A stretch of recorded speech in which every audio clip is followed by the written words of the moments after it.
guys, and welcome back. This is Nod Lammers of Invoked 101, and today I have a really cool deck profile for you guys. This is a deck that I recently picked up and unfortunately took a while to get here, but this is my Darklord deck profile. I am super excited to be doing this. I actually played this deck back when it came out, but I didn't have any Ix-Chells for it.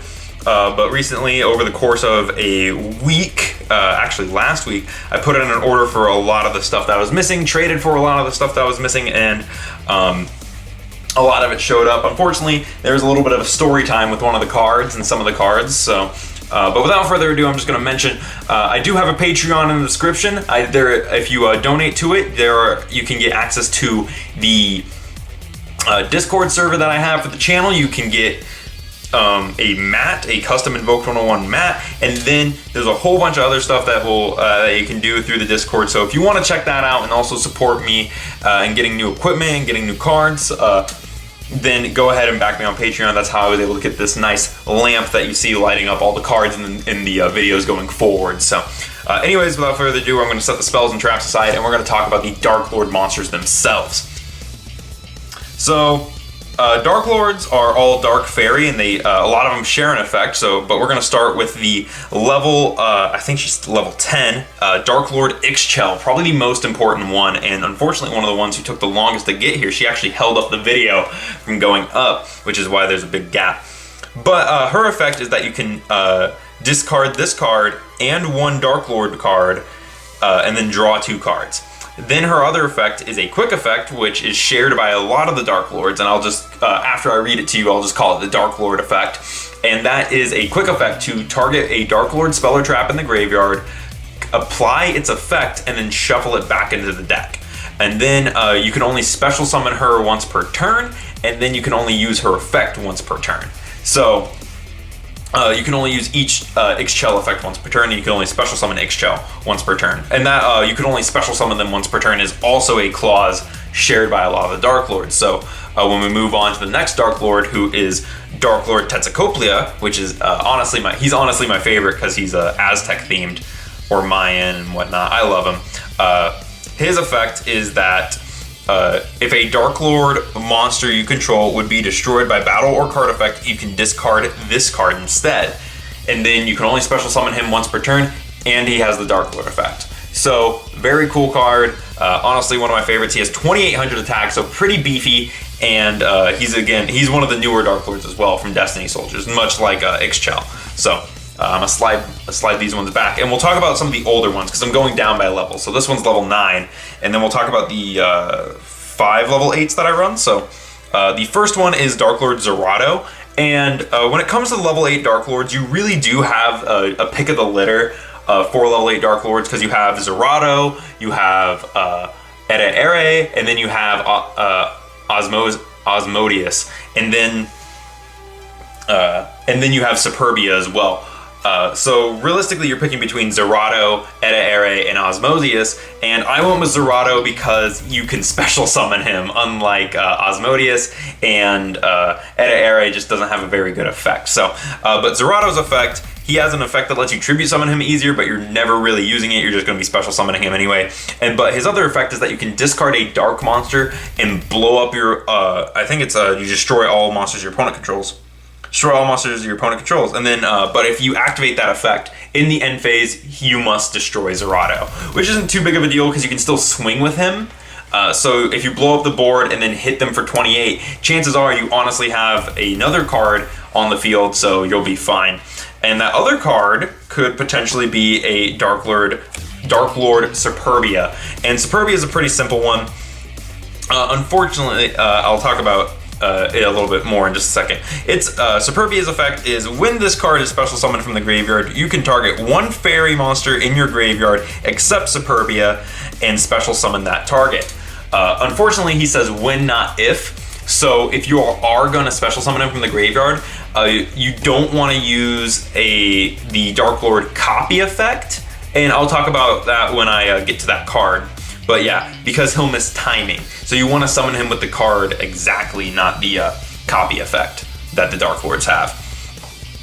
So yeah, there's Superbia, the other level 8. Then we get into the level 7, which I play 3 of. This is 3 Nastin, and the reason they're mixed is because I traded for 2 of them couldn't find a third one, and couldn't find a dude online selling a Nastin as an ultra rare for $2, so I ended up just buying a secret rare because I traded all of mine. But Nastin is really good. He's a level 7, 26, and then his effect is you can discard 2 other Darklord cards and special summon him. And then he, of course, has the Darklord effect, and you can only special summon him once per turn. So a very important card for the deck, just sets up the graveyard immediately and is a pretty decent sized beater. He's getting over, he's going to be able to swing over a lot of stuff here. So I like Nastin a lot. And then for our level 6, and we play 1 Darklord Omdusk. And so what Omdusk does is you can discard this card and 1 other Darklord card, then grab 1 Darklord card from your graveyard and put it into your hand, including the card you discarded with Omdusk or Omdusk himself. So if you discard Omdusk and Naskin to pick up a Zerato, you can just pick up Omdusk if you want, which I think is really funny. So he can kind of, if you have Valhalla, he can kind of set up your graveyard, but realistically, not really. And then, of course, he has the effect of you can only special summon him once per turn. He's a 1828, so kind of small. Unfortunate that he has those stats. I wish he was a little bigger. And here comes the one that makes me really sad. This is Darklord Ukabak, and I ordered 2 light play Ukabaks because I already had one, and unfortunately, the seller sent me very badly curled, very badly rounded, and unfortunately one has a tear there and the other one has a tear there, so they're actually can't really see it on that one. Oh, there it is right there. One has a tear there, and yeah, they're damaged, and I'm very upset about it. But Ukabak is a very good card, and those are the only other 2 copies I have, so I have to play it that way. But Ukabak, his effect is if he's normal or special summoned, you can send any Darklord card from your deck to the graveyard. And I love how the Darklords are just like super flexible with their wording, because it's like Darklord card, and I love that. I love the fact that it's any Darklord card. I think the only one that says, there's a few of them that specify monsters, but for the most part it's cards. And that's it for the Darklord monsters. And you'll notice that the deck is super shiny, so if you're looking for a pretty cheap deck to fully hollow out, this is definitely one of them, because this deck is full hollow, like except for the other card that you have to play, but that's because that card just doesn't come hollow. Anyway, moving into the last 5 monsters, I play 2 Archlord Christia. This is basically for a turn 1 play. So if you open Valhalla and Christia, and if you can just special summon Christia and then pass, and then your opponent just might scoop, because they can't really do anything to out Christia unless they have a board wipe, because they're not normal summoning anything bigger than 2800. But if you are able to load up your graveyard with 4 fairies, put a Darklord or 2 on board, and then special summon Christia, you are in a winning situation. So yeah, so that's why I like Christia. It's also a fairy, so if you dump this to the graveyard and you, so say you use Ixchel to ditch Ixchel and Superbia, and then you use Trade-In to discard Christia, and then you use this other spell card that I'm going to talk about later. You can special summon Superbia, and then Superbia will special summon this, and then you'll have a 2400 defender and a 2800 attacker, and they can't special summon. So pretty good card. And then I use 3 Hecatrice. Hecatrice is in here because it searches Valhalla. You can honestly cut Hecatrice like entirely. You can cut all 3 and play either hand traps or just not play anything there, and it will be a 41 card deck. Right now it's 44 because I like playing Hecatrice because it also helps set up for Christia. But that's it. So that's it for the deck. I play 3, 6, 7, 8 level 8, so the trade-in is usually live. The rest of the cards are dark, so Allure is always live. So let's talk about the Darklord spells. 3 Banishment of the Darklords. This spell says, add 1 Darklord card from your deck to your hand. Any Darklord card, just any of them.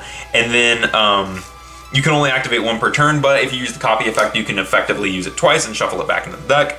So very cool. And this is the card I've been talking about for a little bit. This is Darklord Contact. So what Darklord Contact does, it says special summon 1 Darklord monster from your graveyard in defense position. You can only activate 1 per turn. So it's a Monster Reborn for the deck. Honestly, I should be running Monster Reborn in here in the first place, but I just didn't because you can use this almost infinitely with the way that they recycle. So, like I said, if you use this to revive Superbia, Superbia can bring out Christia, Superbia can bring out any Darklord you want from the graveyard, and so that's usually you're using this on Superbia, and then you're using it again on another Darklord. So there we go. And that's it for the Darklord spells. I do run, like I mentioned, I run 3 Valhalla, and Valhalla says if you control no monsters, you can special summon 1 fairy from your hand. You can only do that once per turn though. So very cool card. And then I play 3 trade-ins. I've got the super rares from Destiny Soldiers because they kind of match. They go with the Darklords, you know. They're all from Destiny Soldiers. So I got the 3 trade-ins. This card at level 8, draw 2. 3 allures. These ones are from Dark Saviors because they were the cheap ones. But yeah, so there's the allures. Just because the rest of the deck is dark. And that is it for these spell cards.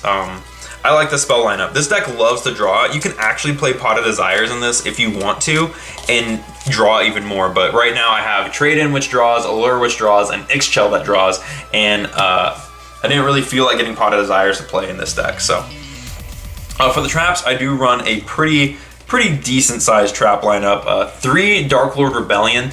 What this card says is, so all the Darklord traps share the same cost, which is send a Darklord from your hand or face up to the field, from the field to the graveyard, and then do the effect. So all of them share that. So for the other 2 traps that I have in the deck, I'm just going to be like, pay the cost and then do this.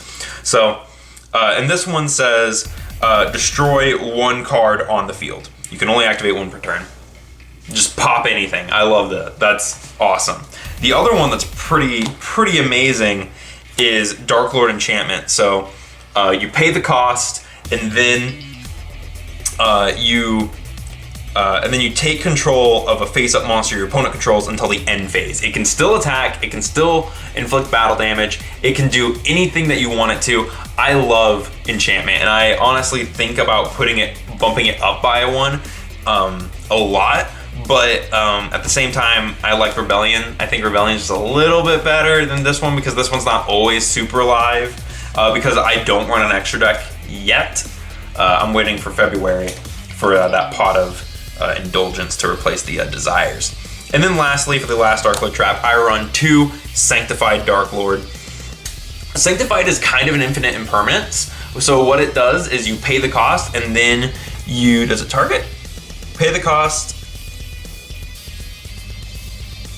No, it doesn't target. So you pay the cost, and then you negate the effects of 1 face-up effect monster on the field until the end of this turn, and you gain life points equal to its attack. And then you can only use 1 Sanctified per turn. So all of them are hard ones per turn, but because the way the Darklords have their copy effects, they effectively become like twice per turns, all at the cost of 1,000 life points. But this helps recover some of your life points, which is very, very nice. There are some cards that you can play that I used to play, and there's some cards that actually will become better if we get the Link monster imported soon, because Darklords do have a Link monster in Link Vrains Pack 2. So real quick, I want to just mention a couple of the cards. One card that becomes super great with the Link monster is Darklord Morningstar. This card actually becomes super viable with the deck.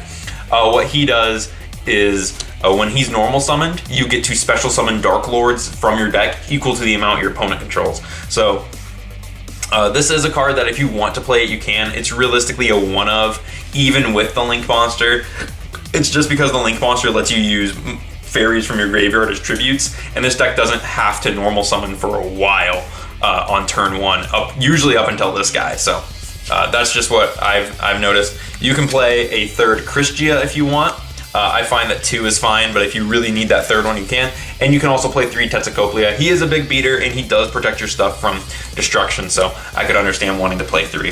With that all said, that is my Darklord deck. I am super excited to have this deck in my collection again, and I am very excited to actually be able to play this deck for you guys, to be able to use this deck. And there's a lot of people, I've been getting comments more and more recently about how much the deck costs. I sunk about $20, $21 into the trade-ins, the allures, the Ixchels, and Ukubox, and a few other cards, and I traded for the rest of it.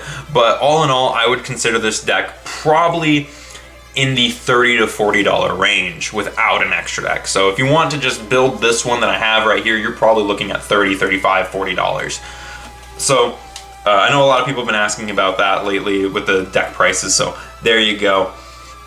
I love this deck. This deck is super fun, and if you guys want to see it in a live duel, just go ahead and comment down below. Of course, as always, tell me what I can do to improve. Don't forget to like, comment, subscribe, and please go ahead and check out the Patreon in the description. Just anything helps. So thank you guys for watching, and I will see you guys in the next video.